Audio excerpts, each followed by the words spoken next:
എല്ലാവർക്കും കേളി മീഡിയയിലേക്ക് സ്വാഗതം. എൻ്റെ ചാനൽ ആദ്യമായിട്ട് കാണാണ് സബ്സ്ക്രൈബ് ചെയ്യുക, സപ്പോർട്ട് ചെയ്യുക, നിങ്ങളുടെ വലിയ അഭിപ്രായങ്ങൾ കമൻറ്റായി രേഖപ്പെടുത്തുക. അപ്പോൾ നമ്മുടെ ഇഷ്ടം മാത്രം എന്ന സീരിയലിൻ്റെ എപ്പിസോഡിലേക്ക് പോയാലോ. അങ്ങനെ ആദ്യ രചനയെ ശുശ്രൂഷിക്കുകയൊക്കെ ചെയ്യുന്നു.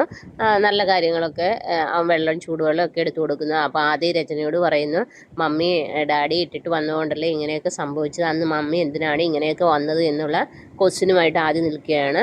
അപ്പോൾ ആദ്യം പറയുന്നു, ഞാൻ ഡാഡി എത്ര വിഷമിപ്പിച്ചിട്ടുണ്ട്, ഇപ്പോഴൊക്കെ എനിക്കത് അങ്ങനെ പറയാൻ പാടില്ലായിരുന്നു എന്ന് തോന്നുന്നുണ്ടെന്ന് പറയുന്നു. ഡാഡി ഇത്രയും പാവമായിരുന്നല്ലോ, ഞാൻ വിളിച്ചപ്പോഴേ ഓടി വന്നില്ലേ എന്ന് പറയും. അതുമല്ല എന്നോടുള്ള ഇഷ്ടം കൊണ്ട് മാത്രമൊന്നുമല്ല ഡാഡി വന്നേന്നുള്ള കാര്യം പറയാം. അപ്പോൾ രചന പറയും, നീ എന്തിനാ ഇപ്പോൾ ഇതൊക്കെ പറയുന്നതെന്ന് പറയും. അങ്ങനെ ആദ്യം അവിടെ നിന്ന് അങ്ങോട്ടേക്ക് പോവുകയാണ്. ആ സമയത്ത് രചന പഴയ കാര്യങ്ങളൊക്കെ ഓർക്കുന്നു.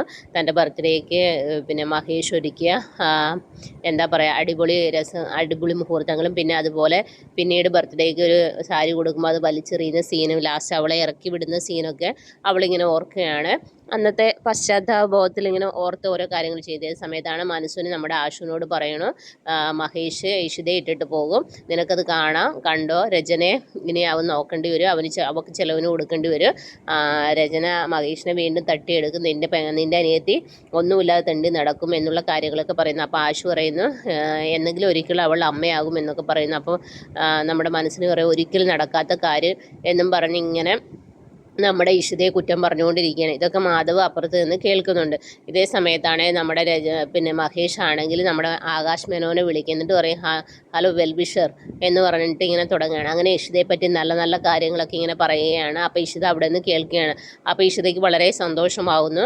എന്നിട്ട് മഹേഷ് പറയുന്നു, നീ എന്നെയും ഇഷിതയും പിരിക്കാനല്ലേ നോക്കുന്നത്, ഒരിക്കലും നടക്കാത്ത കാര്യം, ദൈവം കൂട്ടിച്ചേർത്ത് ഒരിക്കലും നിനക്ക് പിരിക്കാൻ കഴിയില്ല എന്ന് പറയുകയാണ്. ഇതൊക്കെ കേൾക്കുമ്പോൾ ഇഷിതയ്ക്ക് ഭയങ്കര സന്തോഷമാവുന്നു. കാരണം മഹേഷ് തന്നോട് ഇത്രയും സ്നേഹമുണ്ട് എന്നുള്ള രീതിയിലൊക്കെ അങ്ങനെ ഇഷിത അകത്തേക്ക് പോകുന്നു. ഈ സമയത്ത് നമ്മുടെ ചിപ്പിമോളാണെങ്കിൽ ഇങ്ങനെ ആകെ വിഷമിച്ചിരിക്കുന്നു. അപ്പോൾ സ്വപ്നവല്ലിയും രാമനും അങ്ങോട്ടേക്ക് വരുന്നു, എന്താ മോളെ എന്ന് ചോദിക്കുന്നു. അപ്പോൾ പറയുന്നു, എനിക്ക് ആദിയേട്ടൻ ഇല്ലാത്തതുകൊണ്ട് ഒരു രസവും ഇല്ല എന്ന് പറയുന്നു. അങ്ങനെ ആദിയെ വിളിക്കാൻ ഫോൺ കൊടുക്കുന്നു. അങ്ങനെ ആദിയോട് പറയുന്നു, ആദിയേട്ടൻ നാളെ ഇങ്ങോട്ട് വരണം എന്നൊക്കെ പറയുന്നു. അപ്പോൾ പറയുന്നു, ഞാൻ വരില്ല, അമ്മയ്ക്ക് സുഖമില്ല, അതുകൊണ്ട് വരാൻ പറ്റില്ല എന്ന് പറയുന്നു. അപ്പോൾ പറയുന്നു, ആദിയേട്ടൻ ഇല്ലാതെ എനിക്കൊന്നും ചെയ്യാൻ പറ്റുന്നില്ല, പഠിക്കാൻ പറ്റുന്നില്ല എന്നൊക്കെ പറയും. അപ്പം ആദി പറയും, നീ എന്നാൽ പിന്നെ ഇങ്ങോട്ട് വരാൻ പറയാം. അപ്പോൾ ചിപ്പി പറയും, ഞാൻ അങ്ങോട്ടേക്ക് വരില്ല എന്ന് പറയും. അങ്ങനെ ഫോൺ കട്ടാകുകയാണ്. അപ്പോൾ നമ്മുടെ ചിപ്പിമോൾക്ക് വിഷമാകുന്നു. അപ്പോൾ രാമൻ ആശ്വസിപ്പിക്കുന്നു. എന്നിട്ട് ചിപ്പിമോൾ പറയുന്നു, ഞാൻ അമ്മയോട് പറഞ്ഞത് എനിക്കൊരു അനിയനോ അനിയത്തിയെ തരണമെന്ന്. അപ്പോൾ സ്വപ്നവല്ലി പറയും, നടക്കാത്ത കാര്യങ്ങളൊക്കെ നീ വെറുതെ പറയല്ലേന്നും പറഞ്ഞ് സ്വപ്നവല്ലി എഴുന്നേറ്റ് പോകും. അങ്ങനെ രാമൻ വീണ്ടും നമ്മുടെ ചിപ്പിമോളെ ആശ്വസിപ്പിക്കും. പിന്നീട് നമ്മുടെ ഇഷിതയോട് ഇങ്ങനെ കാര്യങ്ങൾ പറയുകയാണ്, ഇങ്ങനെ കുട്ടികളുടെ കാര്യങ്ങളൊക്കെ പറയുകയാണ്.